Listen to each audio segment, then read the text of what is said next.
E o segundo tempo, o Internacional sucumbiu, se submeteu, desapareceu, faliu, usa o termo que tu quiser. O segundo tempo é horrendo. Rapaziada, o Inter toma 4 do Corinthians e Baldaça se revolta e quase chora, quase chora. Aí eu faço a pergunta que não quer calar. Cadê o time que ia ser campeão da Libertadores, campeão brasileiro e campeão da Copa do Brasil?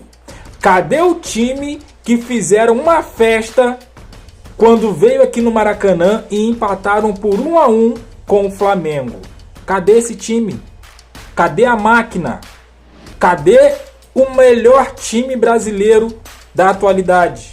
Faliu? Morreu?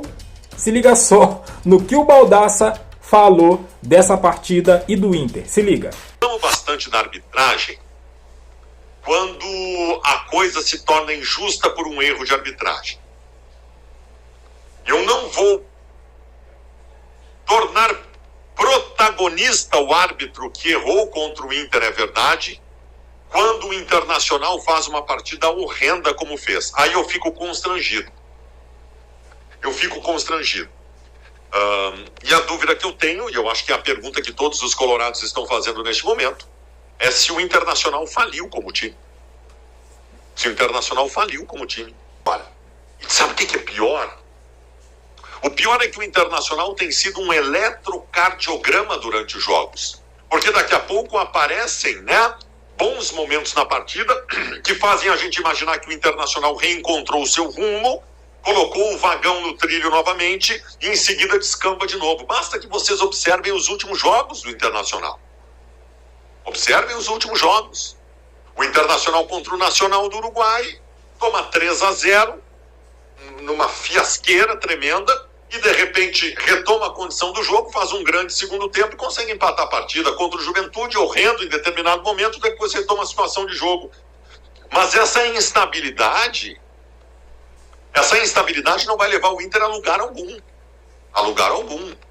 Ter espasmos positivos durante uma partida são insuficientes, é absolutamente insuficiente para a gente pensar o que a gente pensava até pouco tempo atrás, que o Internacional estava brigando por títulos importantes. E o jogo de hoje é um prato cheio, é de novo a repetição desta mesma situação.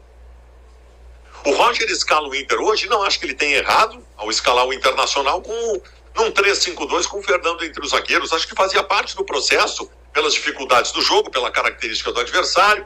Tá bem, tá tudo certo. O Internacional fazia uma partida igual ao do Corinthians no primeiro tempo. Idêntica, O Corinthians chegou algumas vezes, o Inter chegou outras, e daqui a pouco numa atuação individual do Yuri Alberto, que foi o nome do jogo, hat-trick contra o Inter, que torna o processo ainda mais constrangedor. Numa bola individual, pelo miolo, com a bola no chão, uma vitória pessoal do centroavante, tudo isso eu não tenho no Inter, ele faz 1-0. Aí o que acontece? O Roger manda o Fernando avançar e voltar à primeira função do meio-campo. Velho, o Internacional fez uma segunda metade do primeiro tempo exuberante. Fernando abrindo o meio-campo, os dois outros volantes, Bruno Henrique e Thiago Maia, deram um passo à frente. O Inter entrou na área com qualidade do Corinthians de todas as formas. O Internacional foi acumulando chances de gol, empatou, virou o jogo. Wesley jogando demais, Fernando dono do jogo, Thiago Maia e Bruno Henrique bem na partida. Foi exuberante. E a gente de novo, botou o vagão nos trilhos. Beleza, termina o primeiro tempo, virada do Inter 2-1, e aí no intervalo do jogo, eu disse aqui, estou muito curioso neste jogo de xadrez, para saber qual vai ser a postura neste segundo tempo, tanto do Inter quanto do Corinthians. E o segundo tempo, o Internacional sucumbiu, se submeteu, desapareceu, faliu, tu usa o termo que tu quiser. O segundo tempo é horrendo e eu não vou acreditar somente a expulsão do Bruno Henrique o que aconteceu. Talvez a expulsão do Bruno Henrique tenha tirado do Internacional uma possibilidade maior de retenção de bola na frente por uma reorganização de time, tá ok. Mas o Internacional foi falho muito além da expulsão do Bruno Henrique. Tem duas coisas que eu quero ouvir muito o vestiário para entender a explicação do treinador. Por que o Alan Patrick saiu no intervalo do jogo para a entrada do Romero? Por que o Alan Patrick saiu? Ele não tinha condição. Só vou aceitar se vier a explicação. Ele não tinha condição de jogar o segundo tempo. Beleza? Agora, poupado? O Alan Patrick jogou 20 minutos contra o Maracanã.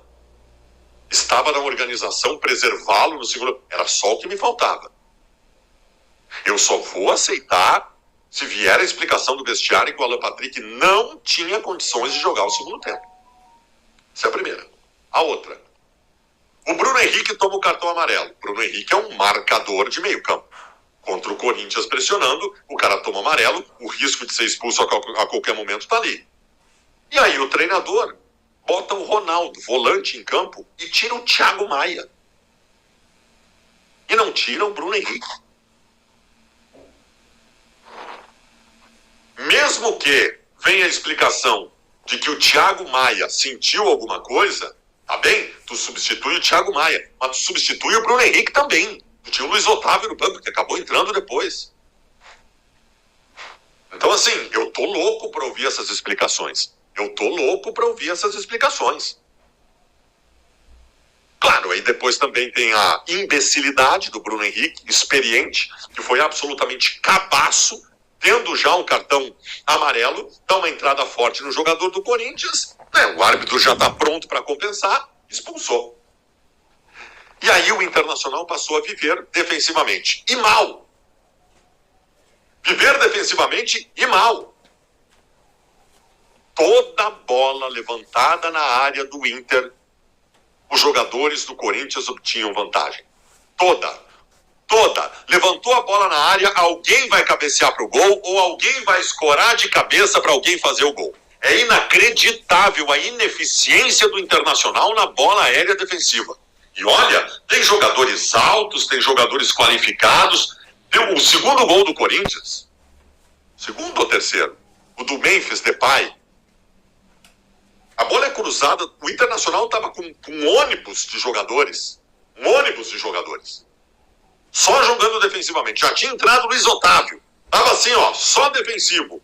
Como é que um cara cruza a bola do lado direito e o Depay tá livre, sozinho, no centro da área, para escolher o canto para fazer o gol? Como é que eu explico isso, sendo que eu tinha 10 jogadores jogando defensivamente na partida? Por cima, então, não tem explicação. Cara, por cima é uma vergonha. É falta de posicionamento, e aí é do treinador. Falta de posicionamento, e aí é do treinador. Falta de noção dos jogadores, de colocação. Assim, ó, não tem explicação. E a gente precisa de explicação. O Internacional tomou 4. O Inter caiu de 4 para o Corinthians. Isso é absolutamente constrangedor. E eu também me sentiria constrangido aqui se eu acreditasse a arbitragem. Porque a arbitragem, eu repito para vocês, eu reclamo de arbitragem quando eu sou melhor. Inter e Corinthians 2005. O Inter era melhor que o Corinthians, estava jogando melhor que o Corinthians, ia ganhar o jogo. Agora, tomei 4 gols, vazei por cima em todo. Ah, tá bem. O Corinthians teve 2 gols anulados. Bem anulados. Aliás, o árbitro não precisava nem do VAR. O árbitro deveria ter visto no campo as 2 faltas que aconteceram na origem dos gols. Teve um pênalti no Wesley no primeiro tempo, é verdade. E eu acho, embora seja discutível, que não foi falta do Romero nesse pênalti que deram para o Corinthians. Mas, de novo, se eu berrar contra a arbitragem aqui e tornar esse o principal ponto do meu comentário, eu vou estar mentindo para vocês. Porque o principal ponto do meu comentário aqui é um Inter que me passou a dar medo na temporada de 2025. Rapaziada, comentário do Baldasso. Corinthians 4-2 em cima do Internacional. E ó, vou te falar, hein? Era esse Inter aí que a mídia gaúcha colocava como favorito junto com Flamengo e Palmeiras. E não é de hoje que o Inter vem passando vexame. Vem empatando, como o Baldasso mesmo falou. Ganhou do Juventude, mas ganhou de uma maneira muito ruim, jogando muito mal.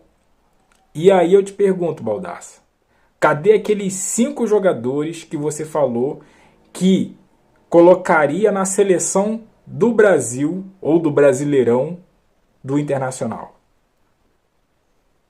Cadê aquele Inter que era o máximo, que era o suprassumo do futebol brasileiro?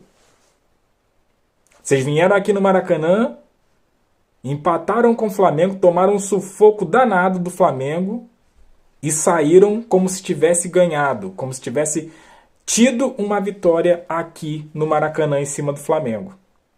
Fizeram uma festa, fizeram um alvoroço com o empate do Flamengo, sendo que vocês foram amassados pelo Malvadão. E aí vem a pergunta: o Internacional de Porto Alegre hoje é favorito a ganhar alguma coisa nesse ano? O Internacional de Porto Alegre, será que já virou cavalo paraguaio? E aí, o que você acha, meu amigo rubro-negro? Deixa o seu comentário aqui, deixa aquele like, se inscreva, compartilha. E eu fico por aqui até a próxima. Valeu!